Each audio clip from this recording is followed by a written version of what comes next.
আপনারা দেখছেন news all India. আমিও দেখি, আপনারাও সবাই দেখুন। আশা করি ঠিক খবর, ভালো খবর আপনাদের কাছে পৌঁছতে পারবে।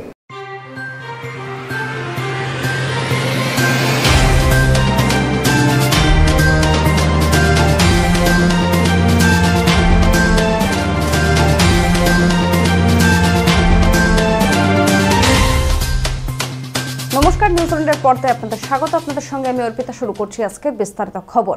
কমিশনকে আক্রমণ মুখ্যমন্ত্রীর। এসআইআর শুরুর পর থেকে রাজ্যের বিভিন্ন প্রান্ত থেকে আত্মহত্যার অভিযোগ প্রকাশ্যে এসেছে। আজ সকালে তা নিয়েই এক্স হ্যান্ডেলে কমিশনকে আক্রমণ করলেন মুখ্যমন্ত্রী মমতা বন্দ্যোপাধ্যায়। লিখলেন, রাজ্যে এসআইআর শুরুর পর 28 জনের মৃত্যু হয়েছে, মূল্যবান প্রাণ চলে যাচ্ছে নির্বাচন কমিশনের অপরিকল্পিত সিদ্ধান্তের কারণে। এমনটাই লিখলেন মুখ্যমন্ত্রী। আগামীকাল শপথ নেবে নীতিশ। আগামীকাল দশমবার বিহারের মুখ্যমন্ত্রী হিসাবে শপথ নেবেন নীতিশ কুমার। এনডিএর পক্ষ থেকে জানানো হয়েছে, আগামীকাল 11:30 নাগাদ শপথ নেবে নীতিশ নেতৃত্বাধীন এনডিএ সরকার।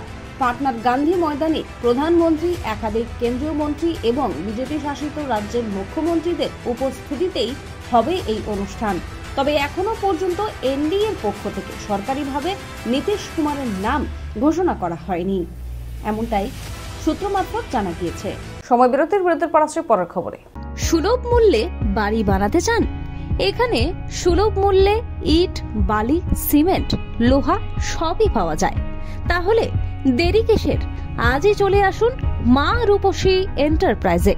মা রূপসী এন্টারপ্রাইজ, ঠিকানা। ফেরালাম বিরতির পর আসছে এবারে বিস্তারিত খবরে। কলকাতা পুলিশের পক্ষ থেকে আয়োজন করা হচ্ছে সেভ লাইফ সেভ ড্রাইভের ম্যারাথন 2026।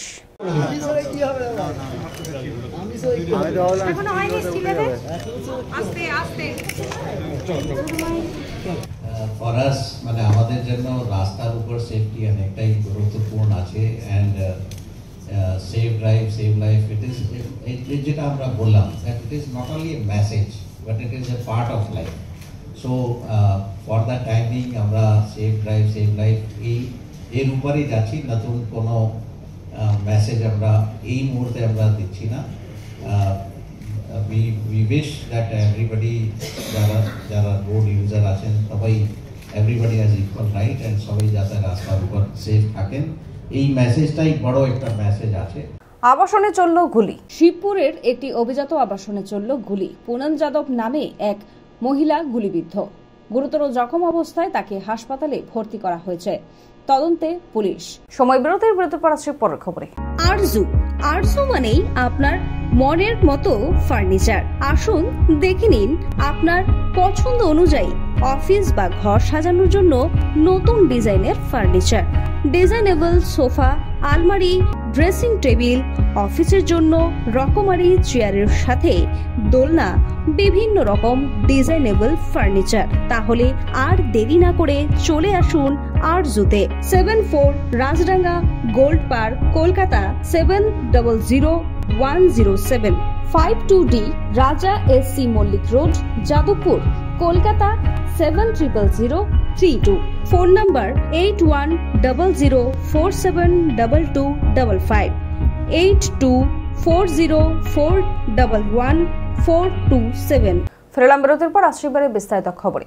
পুরসভার পক্ষ থেকে ইন্দিরা গান্ধীর জন্মদিন পালন। জন্মজয়ন্তীতে উপস্থিত ছিলেন এদিন কলকাতা মেয়র ফিরহাদ হাকিম সহ কলকাতা পুরসভার একাধিক কাউন্সিলর ও মেয়র পারিষদরা। পাশাপাশি এদিন পশ্চিমবঙ্গ কংগ্রেসের পক্ষ থেকে ইন্দিরা গান্ধীর জন্মদিবস পালন করা হয়। ইন্দিরা গান্ধীর আজকে জন্মদিন। আজকে প্রত্যেকটা খবরের কাগজের পাতায়, প্রথম পাতায় ইন্দিরা গান্ধীর ছবি থাকা দরকার ছিল। ইন্দিরা গান্ধীকে নিয়েই খবর করা দরকার ছিল। ইন্দিরা গান্ধী ভারতবর্ষের প্রধানমন্ত্রী। আপনারা বাংলাদেশের ঘটনা জানেন।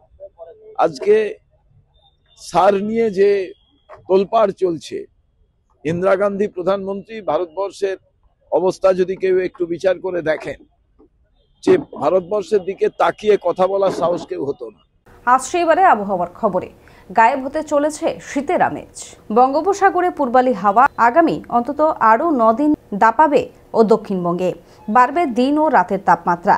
দোসর হবে বাতাসে বেড়ে যাওয়া জলীয় বাষ্পের পরিমাণ। সাময়িক গায়েব হবে শীত। নভেম্বরে আর জাকিয়ে শীত তো দূরের কথা, বিগত কয়েকদিনের রাত ও ভোরের শীতের আমেজ গায়েব হতে চলেছে, এমনটাই আবহাওয়া সূত্রে জানা গিয়েছে। খবর এখনকার মতো এই পর্যন্তই। দেখতে থাকুন নিউজ অল ইন্ডিয়া, খবর মানে আমরা। শুভরাত্রি।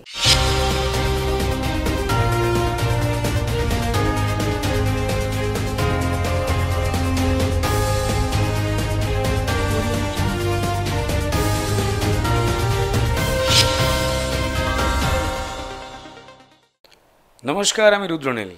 আপনারা দেখছেন নিউজ অল ইন্ডিয়া, খবর মানেই আমরা। আমি রোজ দেখি, আপনারাও দেখুন।